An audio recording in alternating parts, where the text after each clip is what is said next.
Hey, what's up, everybody? It's Dean Rogers. Welcome back to the Dean Rogers Show. Today, I have a very special guest, David Richter. What's up, David? What's up, Dean? Thanks for having me, man. Absolutely.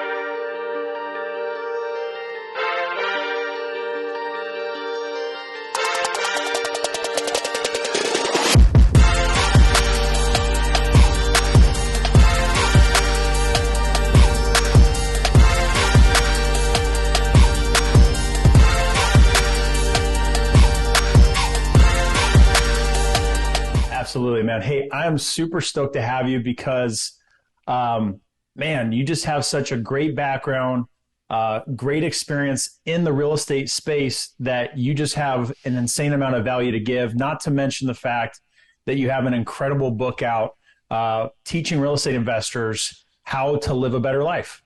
Yeah, yeah, exactly. It's why I'm here, why I want to get this message out. So yeah, I'm really looking forward to the interview today.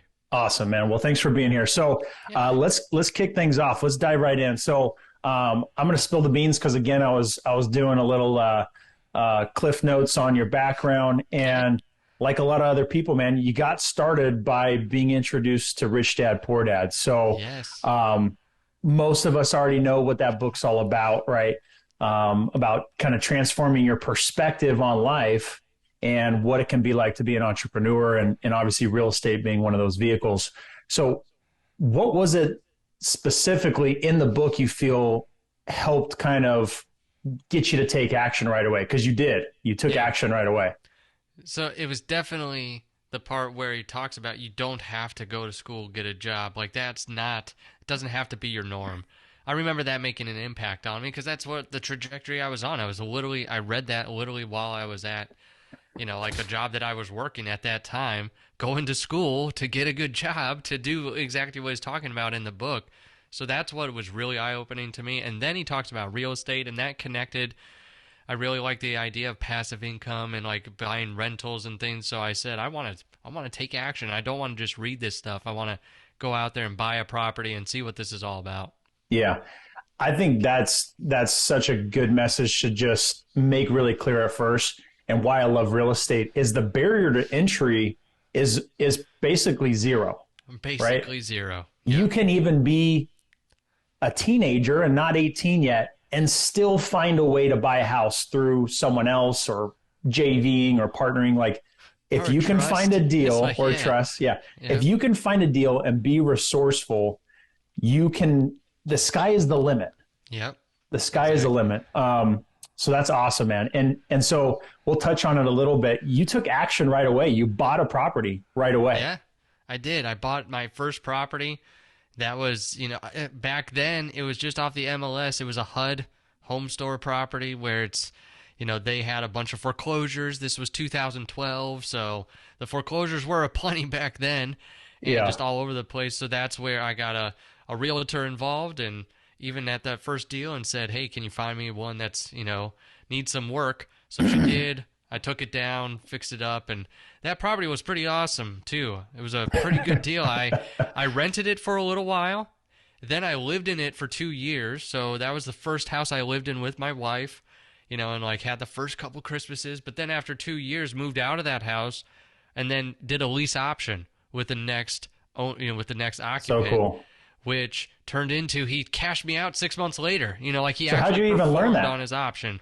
Because this is what's great about real estate too. I feel like you get into the real estate game, then you just have to constantly learn. Like you're just Yeah. learning all these So much different to learn. things. There is so much to learn.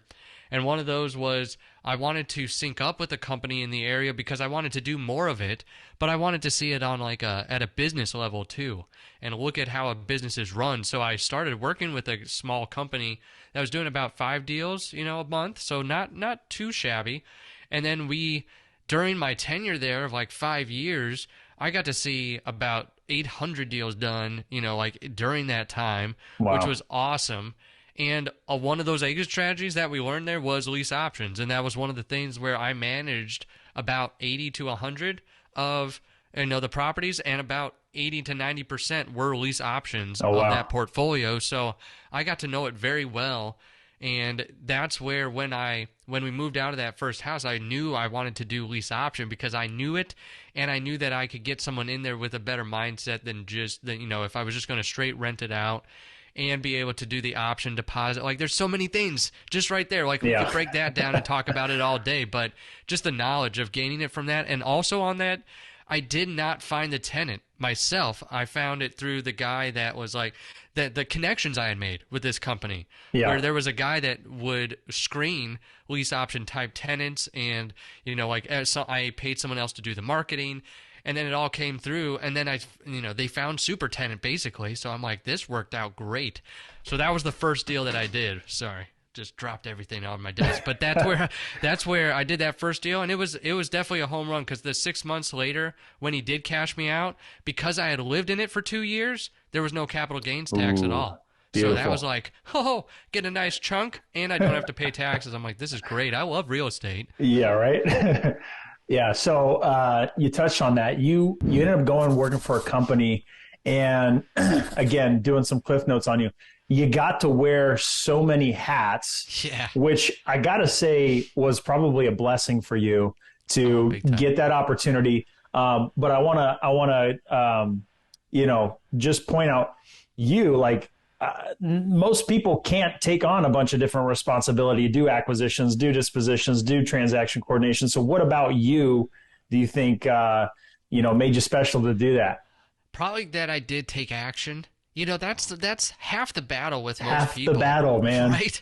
Is just showing up and doing something, even if it sucks. Because then you know that it sucks, and you can course correct from there. God, I love you saying that. It's so good. Right? So that's where I was in those different positions, and what I would do is usually get it up and running, and then someone else would come over to take over, because they could do a better job, but at least I could get that department up and running. Or I was put in some positions as the company grew that were definitely more my forte as well too. So it was a combination of, hey, what's broken? Let's go in there and either fix it, or what do we need to start? Let's get it up and running. So I was kind of like that utility man at the company, being able to try and get the stuff all organized as well too. That's half the battle, man. Even if you're not the expert, you're not the best, just showing up and putting in the work is half the battle, if not even more than that, Big time. So that's amazing, dude. So you got incredible experience there, and got a lot of skills, a lot of great connections. So what did you do next? So I was there for 5 years. One of the last seats I sat in at that company, even like Dean was saying, I sat in a lot of seats: acquisitions, dispositions, property management, project management. One of the last seats was finance. And that's where it really opened my eyes. I know I don't look like a finance person, just kidding.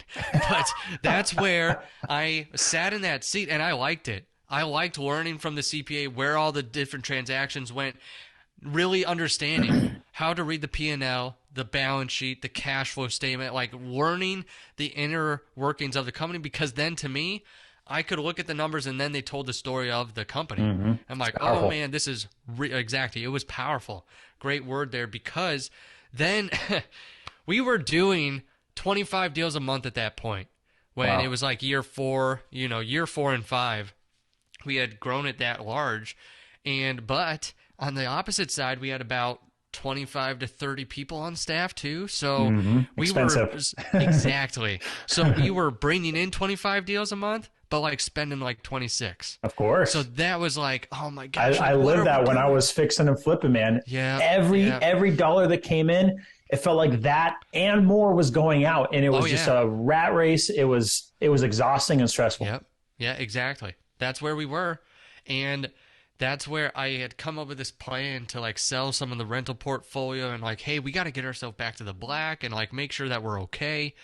And it turned out like the owner wanted to do something different. I'm like, that's fine, but it's probably going to blow up, or whatever. And then a few months later it did. Like, people split off from the company, and it just went its different ways. And that guy's still in business. He's okay. I still love that guy to death. He taught me so much. Like, I owe a lot to the owner of that company. So but the next step for me was I had built a little portfolio on the side while I was doing this. I bought some from the company, and like, just, they helped a ton. So like, I can never ever complain about that company. So I did. I sold everything I had, in the Northwest Indiana area, right outside of Chicago. Moved across the country to Virginia. Started working with another investor there. So that was like the next progression, because the very first thing I asked that investor was, I got to see your books. Yeah. Show me your numbers. Like, I don't care what you say, how it's going. Like, if we're going to partner up here, I got to know you're doing okay. So open it up, and it was a mess. Just like most investors, like nothing was in the right place. It was just, cobbled together. The people that were doing it had no idea how to mess with real estate investing books. So went in there, cleaned it all up over a few months, then presented it to him and said, here's what you're making, here's what you're spending. Also, you keep asking where your cash is. It's tied up in your portfolio. He had a small portfolio, so he was super under leveraged. He only had like 30% LTV, loan to value, so meaning he had 70% equity in like the entire portfolio. I'm like, do you want to refinance some of your own money out? Like take it back and, use it for the real estate business? He's like, yes, please. So then we went to a small bank and did that whole process, got that all done, because now since he had his books too, it was much easier to take it to them and show like, here you go. Here's all the properties in the portfolio that he wants to refinance. So there, he told me like, this has been life-changing. That was the turning point for me to start what I'm doing now today, because he said, now that I know what I'm making, what I'm spending, and was able to, pull this cash out because of that too, I wanted to be able to bring more of that to people. So that was kind of like where the next steps took me. Yeah. Most investors, let's just boil it down to real estate investors, are flying by the seat of their pants. And God, they don't know really how the dust is going to settle at the end of the day. They just can look at their bank and say, I've got some or a lot. But even if you have a lot, you might not realize that a lot of money is going to be going out the door soon. Like, there's a lot of things to juggle there. And for me, I had to learn that myself too for years. Kind of struggling through it. I taught myself accounting and had some help from some other people from big companies, kind of look over my shoulder and give me some guidance. But boy, I tell you what, cash management is tough. And if you don't have a system, like you said, you're going to really struggle there. And for years and years, we struggled with cash management because we would have 20 flips going at a time and adding rentals to the portfolio, and just 20, 30, 40, 50,000 flying out the door on every one of these projects, and then sitting there for months on end. It can be a lot. Yeah, no kidding. We see it all the time. We work with people every day, all day long, where they're in those positions, and it's like, you don't have to get there. That's what I love what you just said. Set up a system. Like, let's get something in there that's simple for you to manage. Yeah. So let's talk about Profit First. So Profit First is the book that you wrote, and is obviously, affected so many people. A lot of people are talking about it. And I had you I met you as a speaker at one of the masterminds I was at. And so let's talk about that. How did that idea come together, and how did you kind of put that all together? Yeah. Well, I could continue story time here. So let's do it. When that investor told me, like, this has changed my life, I wanted to start a business. I wanted to start one.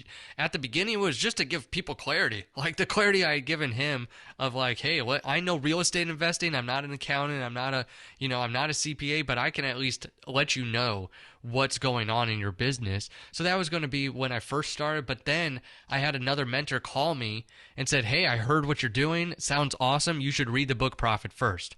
So I said, okay, sounds good. So I read that book by Mike Michalowicz, took 10 pages of notes and said, this is a great framework to manage the money and gain that financial freedom as a real estate investor, like with cash in the bank. So that's what really got me on fire with it. So then when I started the business, started implementing that cash flow system, Profit First, for the real estate investing, clients that we had. And then, about a year into it, I'm like, this is awesome. Like, it's working. These people aren't running out of money anymore, or they know exactly where it is and they can tell. So that's when I went to Mike Michalowicz and, the original author, and said, hey, could I write Profit First for real estate investing? So locked up that book deal, and got the intellectual property for it. Beautiful. So now with Profit First for real estate investing. So that's how it all came about. So cool, yeah. Was seeing it in practice. That's awesome. So, I mean, you working with an investor, helping them churn things around, and then obviously putting that practice to work from reading and learning about it is obviously what all great entrepreneurs do. They learn a skill, they improve upon it, they apply it, right? And Yep. then figure out how to make it work for themselves. And if you're fortunate enough, able to help figure that out for other people too. So, Yep. Exactly. um, so tell me about how that's kind of evolved and progressed over time. Yeah.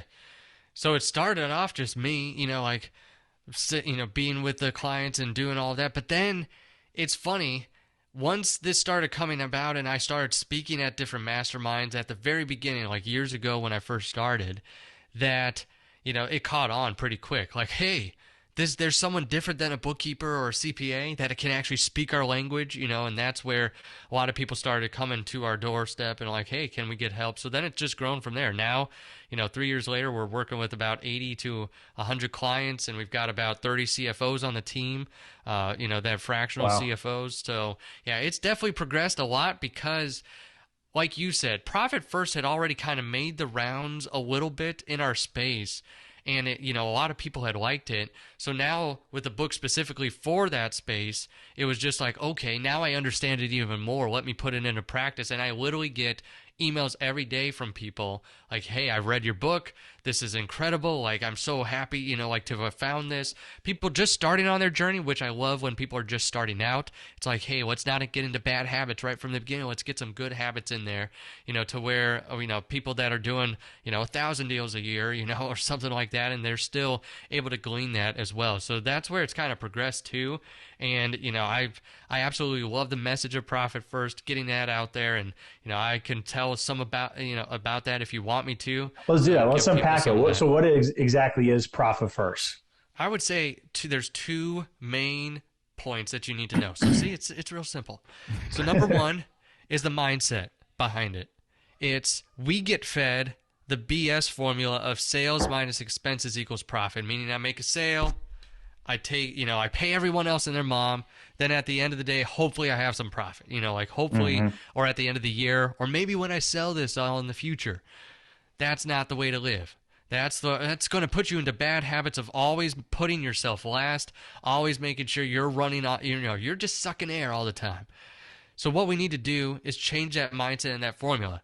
And we love our formulas, right? As real estate investors. So what the Profit First formula is it's sales minus profit equals expenses, meaning I make a sale, then I take my profit off the table, and then I have what's left over. It's like I placing love first things first. that. It's like it's as simple as that. Yeah. Then it's putting it into practice. That's the second part. The second part is taking that and saying, okay, that sounds awesome, David, but how do I do that? How do I make profit a habit in my business? And the practical step is, I'll lead with this. One of the biggest mistakes I see investors make is having one big bank account where all their money goes in, all their money goes out, and it's also the way they run the money in their business. They're not looking at the financial statements. They're not meeting with anyone. They're just running, gunning. Let me buy the deal. I don't care about all that crap. Let me just go and find that next deal. And so they're managing their money from that bank account. So if they've got a bunch in there, they feel secure and like, hey, there's a marketing, I could run this marketing, or I was just at this event. Yeah, let's spend it. Or there's not a lot in there. I got to be really tight right now, or maybe I got to get some more private money. So it's like having that one account doesn't show you what you're making, what you're spending, what you're, what's other people's money inside of that bucket. So the practical step of Profit First, one of the very first ones, is to set up multiple bank accounts and to be able to see that, to have control, and to set them up for the purpose of your business. What is the purpose of your business? All businesses have the same purpose. It's to make money and to be profitable. You might have a different purpose. You might have been put on earth for something different than that, but your business is there to make a profit, to fulfill whatever it is your purpose is. So that's where we have to make sure the business is profitable. So let's set up on some accounts that focus on the profitability of the business. Go figure, right? And in the book, I call them, I mean, come on. I know I look like the accounting person, but I also love Harry Potter and like Star Wars and stuff. So, I mean, I'm embracing it fully. So I love those movies where they have the big epic sagas and they've got the three main heroes, Luke, Han, Leia, always pushing the story forward for good. Well, your business is your epic saga. If you're starting real estate or any type of business, that's what's going to be what you're going to be known for or pass down, or maybe you want to leave it to future generations, or you want to sell it and that's going to be your exit, one day, or whatever it might be for you. Or you want to own a bunch of properties and pass those down, one day. That's where we have to set up three main heroes for your business. What are those three main heroes? Those three bank accounts. It's profit, owner's compensation or owner's pay, and then owner's tax. Making sure those three are for your benefit, for the benefit of the owner. That profit, and I'll explain the three because I always get asked, what's the difference between those three? Number one, profit is icing on the cake. Icing on the cake and the return on investment for starting your business. Mm-hmm. It's why you started it, was to make a profit. So this is to put actual physical dollars in your bank account or transfer the wire, into the profit account. So that way it's not this fictitious number that some CPA tells you at the end of the year, and you're like, oh, they're like, yo, you made $100,000, and you're like, oh shoot, wait, I've got $10 in this account. So I want you to have an actual physical cash profit in a bank account. That's where up to 50% every quarter you withdraw from there, or if you have crushing debt that's just making you lose sleep at night, like credit card debt or whatever, use up to 99% of it to just start chipping away at that debt.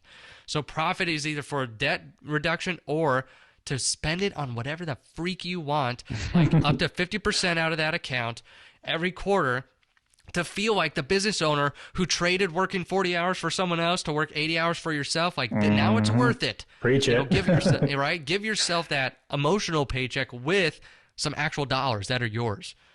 The owner's pay account is like the get out of the rat race account. Like you had mentioned that, like, oh, I felt like I was living deal to deal, or that I was in that rat race. Well, I don't want you living in the rat race as a real estate investor. Like, you have a great opportunity to make a ton of money. So we should be keeping that as well too, and you should be compensated. Because if you're not compensated, you're going to be burned out a whole lot quicker than everyone else on the team. That's where you have to make sure you're being paid for the work that you do.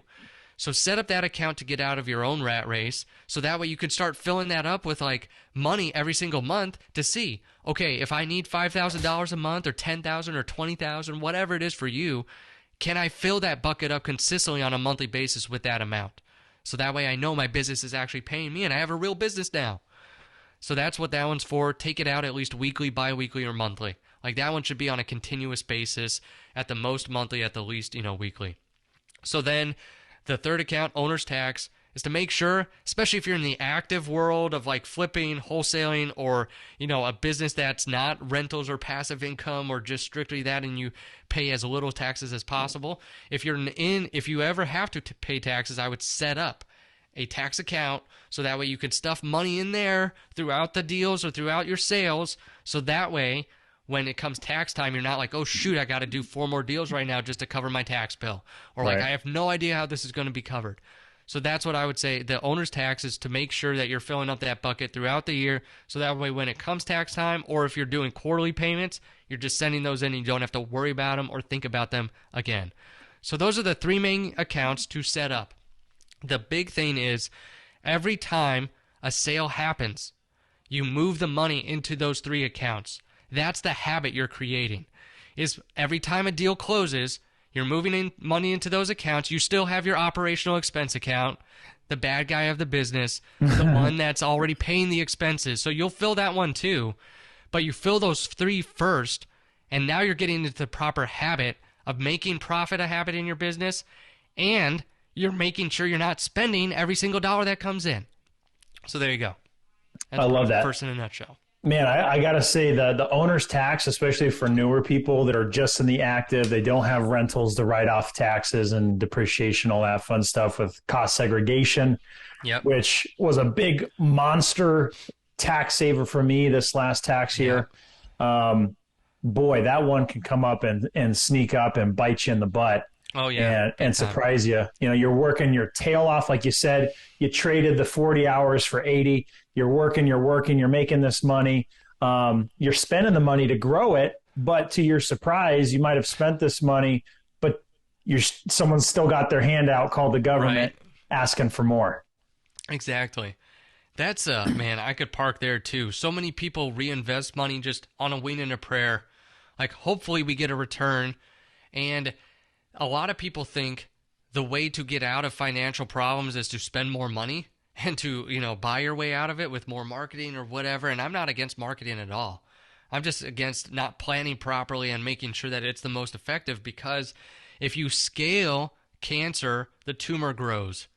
Like that's what you're doing is, or if you put fuel in a plane that's going down, like, what are we doing here? So I want to make sure that you're not just scaling for the sake of scaling, but like that it's planned, it's measured, and like where the dollars are going and why you're doing that. Wow, that's a big statement right there. Yeah. Yeah, exactly. I just see it all the time because everyone says that, right? I want to reinvest in my business. Yeah. What most people are saying when they say that is just like, I have no control over my expenses and I'm just trying to keep everything afloat by putting it back into the business and just get that next deal and that next deal and that next deal. Wow. Yeah. That's powerful. Yeah, I think there's not a lot of people talking about that. Yeah.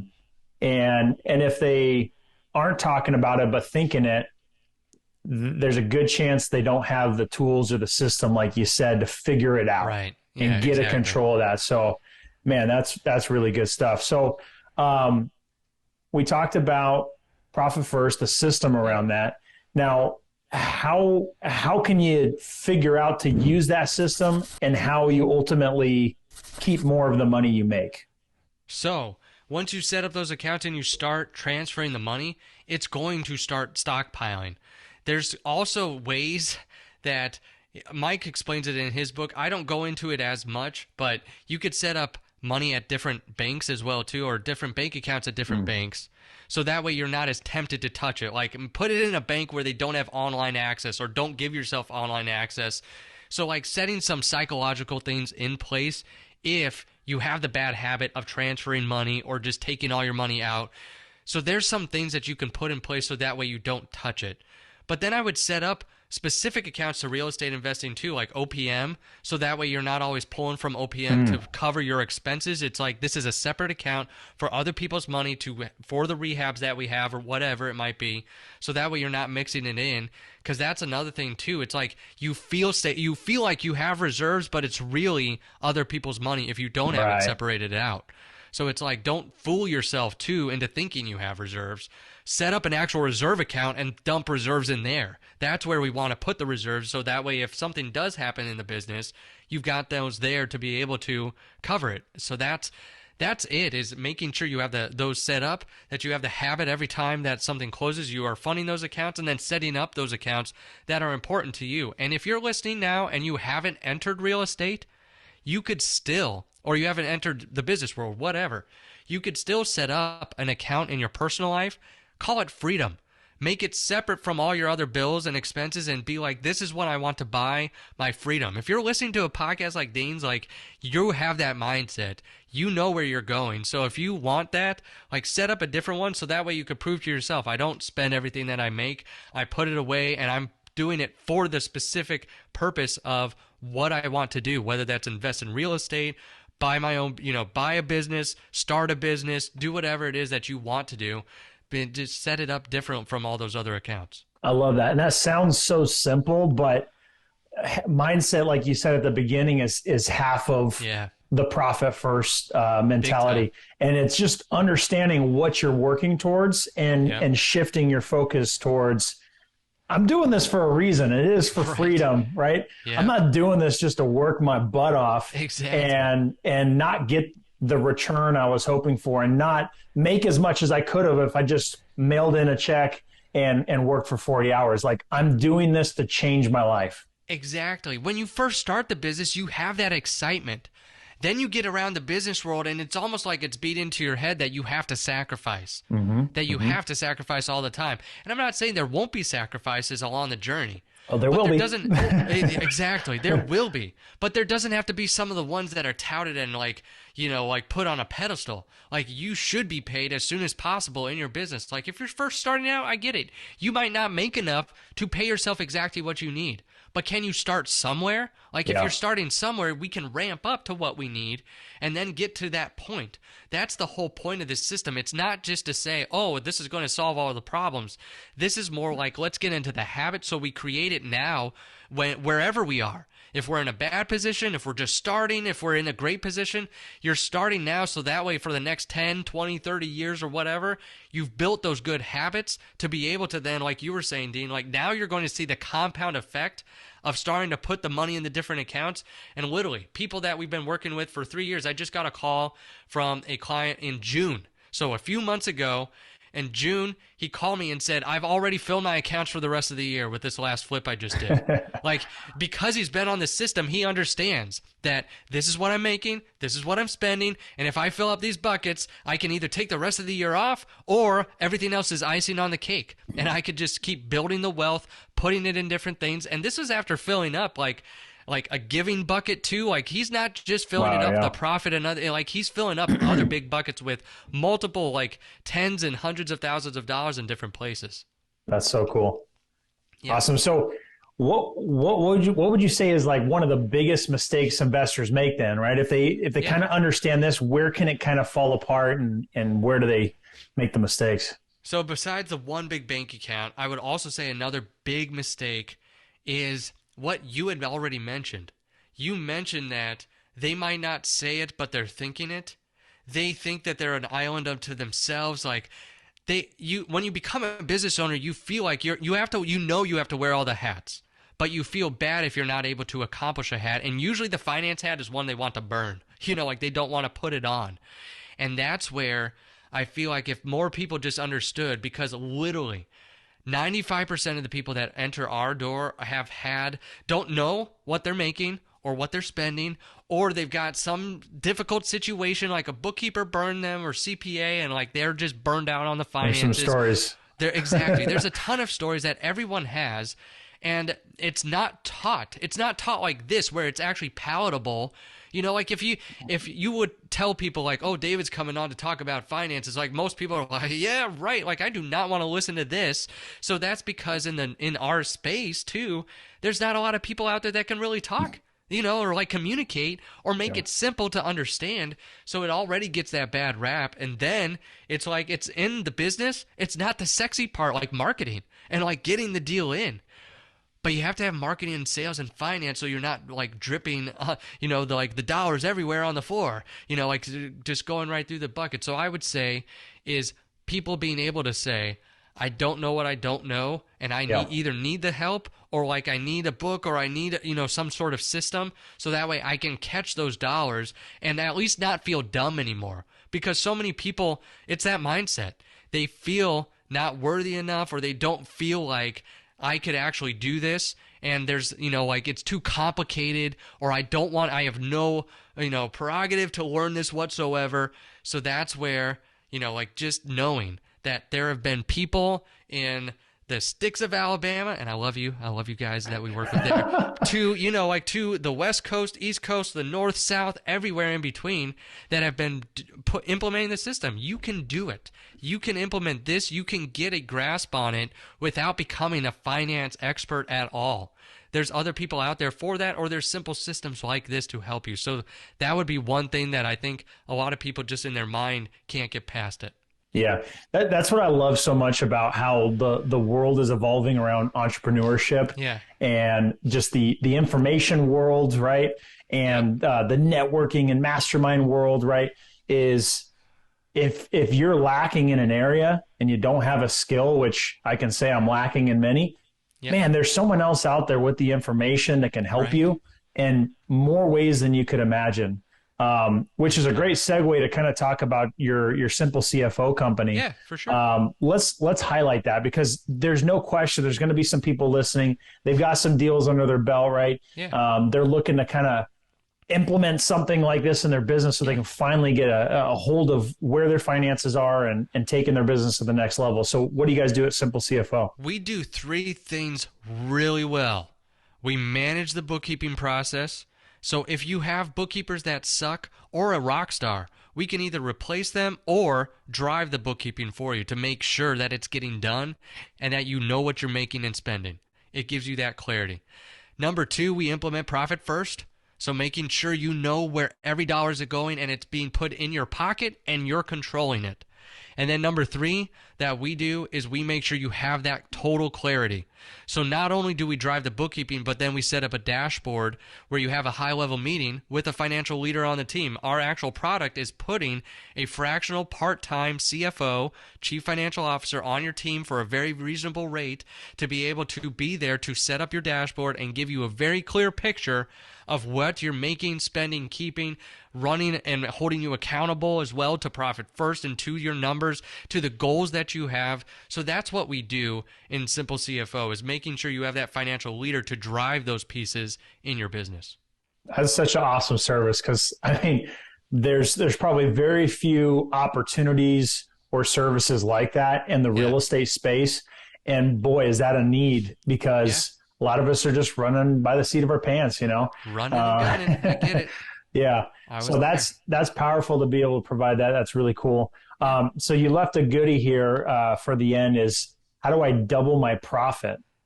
So, most people aren't even tracking their profit, number one. Yeah. Most people numbers. So that would be one way, is just if you focus on it, man, I could go down that rabbit hole too. Like I just had someone on our podcast, Profit First REI, where he said, I focused on my profit and it doubled. You know, like I was just able to focus on something different. I was focused on my revenue, you know, like for this long, but then I focused actually on the net profit, and then that's when it skyrocketed. So number one, focus on it. Number two, for doubling the profit, is setting up that account and start stuffing money in there. You're going to become addicted to the money that you put into that account. So that's another way to do it. And then number three is actually having someone there to hold you accountable, to say, why did you start your business? We need to be able to put the profit where it needs to go. And then being able to see, you know, like where you should be spending the money to become more profitable too. It's crazy. When you're intentional about looking at the finances, what are your expenses? What are your revenue? What's working? What's not? Like your eyes start to open up, like, oh my gosh, this is what I need to be doing. This is what I need to change. This is what I need to do. Yes, so that's awesome, man. So how can people get a hold of you? How can people find you? Where can they find your book? Where can they find you online? Get more information. SimpleCFO.com. That's the one-stop shop. That's where you can find the link to the book. It's on Amazon. It's also, our podcast is there too, and that's how you can book a call with us as well. So if there's no obligation there, if we're not the right solution, we have a ton of people in our network. So we just want to make sure you're connected to good people, especially if you're in the real estate world. We know a ton of the real estate people as well too. So we would love to help you, but if we can't, I want to make sure you leave that call with value and a resource to be able to help you in your business. So that's how you can do it. SimpleCFO.com. That's the one-stop shop. Awesome, man. SimpleCFO.com. Check out David Richter. David, thank you so much for being on, man. Super cool dude. You got a great background. What you're doing in the real estate space, I love. So just really appreciate having you on, man. Yeah, well, thanks for having me on, Dean. I love sharing this message and appreciate you, taking the time here. Absolutely. All right, guys. Till next time. Peace.